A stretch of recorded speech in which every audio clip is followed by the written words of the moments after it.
Today's video, I'm going to show you how to replace the axle shaft wheel bearings on our 99 Durango.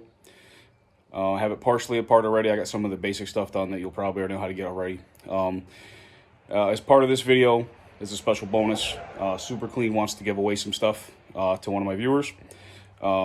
So basically, it's a great degreaser for all kinds of things: car, house, farm, truck. I mean, wherever you got to clean something up that's pretty messy. So what I like to do is, if you leave in the comments what you would use the Super Clean on, what type of project would you need it for?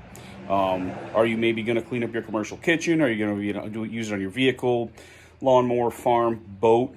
I'm sure there's some interesting ones out there that people really need to clean up messes I probably can't even think of. Just leave that in the comments, and after a couple weeks here, I'll pick somebody, and I'll have to connect with you to get your information to Super Clean, and they will mail you out a bottle of the regular trigger style and a bottle of the aerosol, is what they've told me. So, all right, on to the Durango. Okay, so I've already got both wheels and brake drums off on both sides. And I've already removed the cover on the rear end. This one is the 9 1/4 cover. I learned that because it's got 12 bolts, and there is a clutch pack in there, tucked in there somewhere. Haven't gotten to the clutch pack yet, obviously. So basically what we're going to do is we're going to get both those axle shafts pulled out, and that's going to allow us to access the bearing that's tucked back in here. We'll walk you through that now. Okay, so we're down in the rear end now. So if it's not facing you yet, you can rotate this so that you can get to this bolt right here.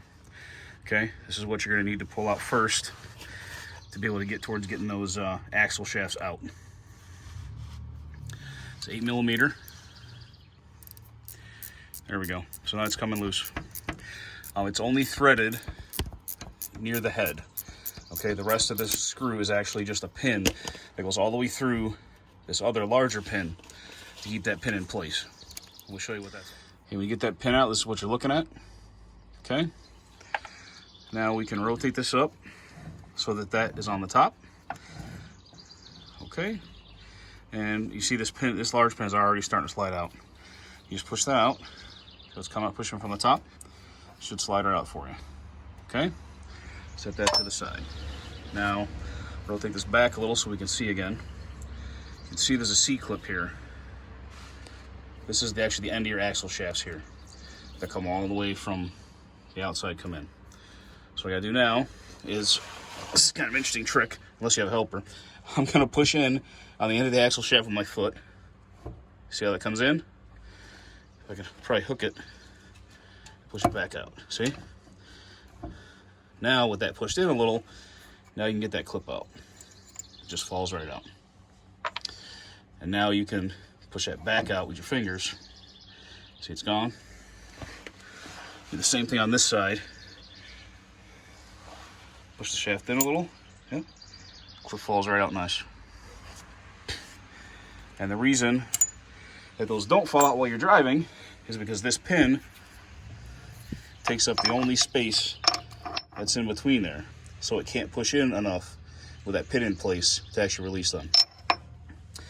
So at this point, you want to be careful how much you rotate these while you're working, because these gears here may just pop out.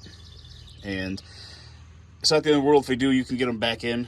But one of the things you have to remember is you'll have to push this one in from one side and the top one in from the other side, because this whole thing counter rotates. So it's a little bit of a puzzle, but it's not that bad.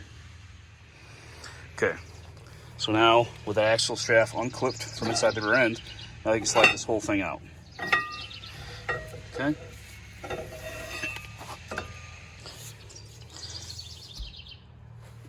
It's the right side drive shaft, and here goes the left side drive shaft.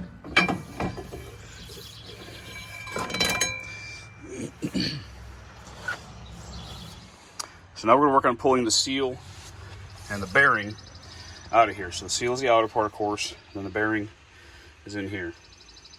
Okay? I'll show you how the slide hammer works to do that. Okay. This is a slide hammer here. Okay, this one's from Snap-on, but you can get something similar from other parts other, tool stores. You're going to want the attachments to look like this, okay? Let's see, there's usually 3 different sizes. That size is the biggest without going over. And this one here will not fit. So the largest one will not fit. The smallest one fits, but I don't know if it's going to give me enough grip for what I really want. I really want to kind of get this thing out of here. So I'm going to use the middle size on this. The attachment, you get it screwed onto the front of your slide hammer. Okay. And the way this works is it's going to stay sort of collapsed until you put it in, and it's going to go, it's going to spread out for you. It's going to grab the back of that bearing. Okay. So now we can. Okay, so you just continue to work on that. Make sure your slide hammer stays tucked behind the bearing. It might come apart in pieces. Some of this started to come off. I got some pieces inside the axle shaft. You have to get those out as soon as you get done here. Make sure that whole axle tube is totally clear of debris, because of course you don't want that to ruin your differential. So this will start to come out. That's the rest of the bearing in pieces. All the little rollers came out along the way too.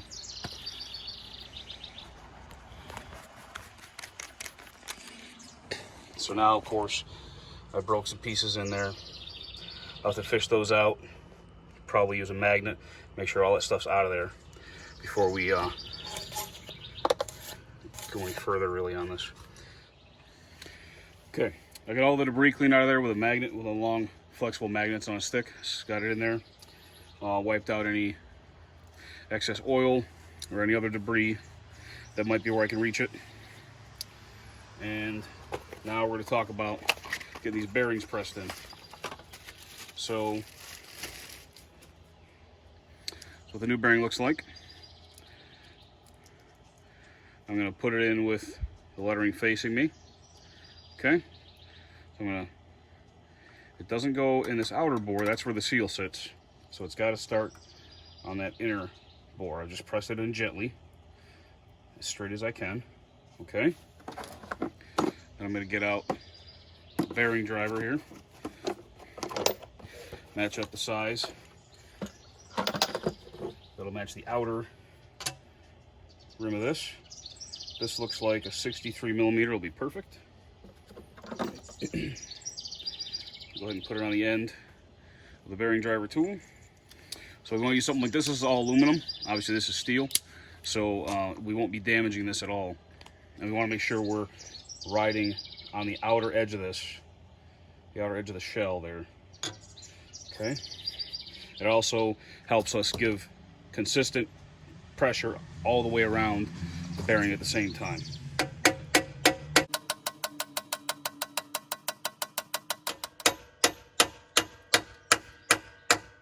And it'll sound very different once it's driven fully home. I was actually getting more, kickback from the hammer, because it's pressed all the way in, I'm transferring the pressure from the hammer from this all the way through the bearing into the backing plate, into the axle, so you can really feel a difference with the hammer. Now it's fully seated all the way in. Just check it out. Make sure it's nice and consistent. It is nice and consistent all the way around. Make sure it's seated where it's supposed to be. I'm checking the front and the back of it. Now we can do a similar procedure with the seal. Okay, so this seal is going to go right inside there. Because this is rubber, I'm just going to put a little dot of oil on it. Make sure we don't rip that rubber outer ring there. And the 63 might still be good for this one. Yep, that looks good to me. It's already starting to go a little crooked. So I'm going to try and go over here on this side a little more. Nope, not working.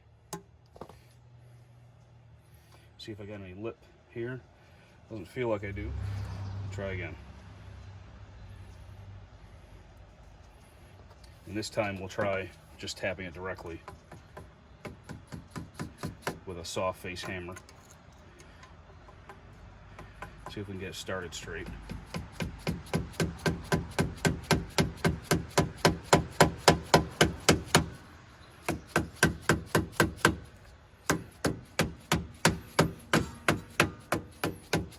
Okay, now that looks straight.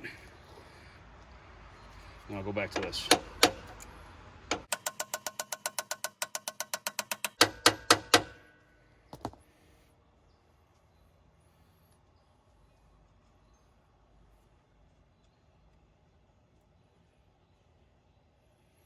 It's looking good. Once again, as I pressed it in, I felt the difference when you tap with a hammer. Much more solid sound. And that's in. So now, when it's time, I'm actually rebuilding the whole differential. This is just the first step, the way I'm doing it. So when the time comes, we're gonna put some lube here in this bearing, and we're gonna lubricate this inner seal here before we carefully slide the axle shaft in. You wanna make sure you don't drag the axle shaft on this, because you don't wanna destroy this now that you're doing all this work. So yeah, that's one bearing replaced. You just repeat the process on the other side to have both your axle shaft bearings replaced.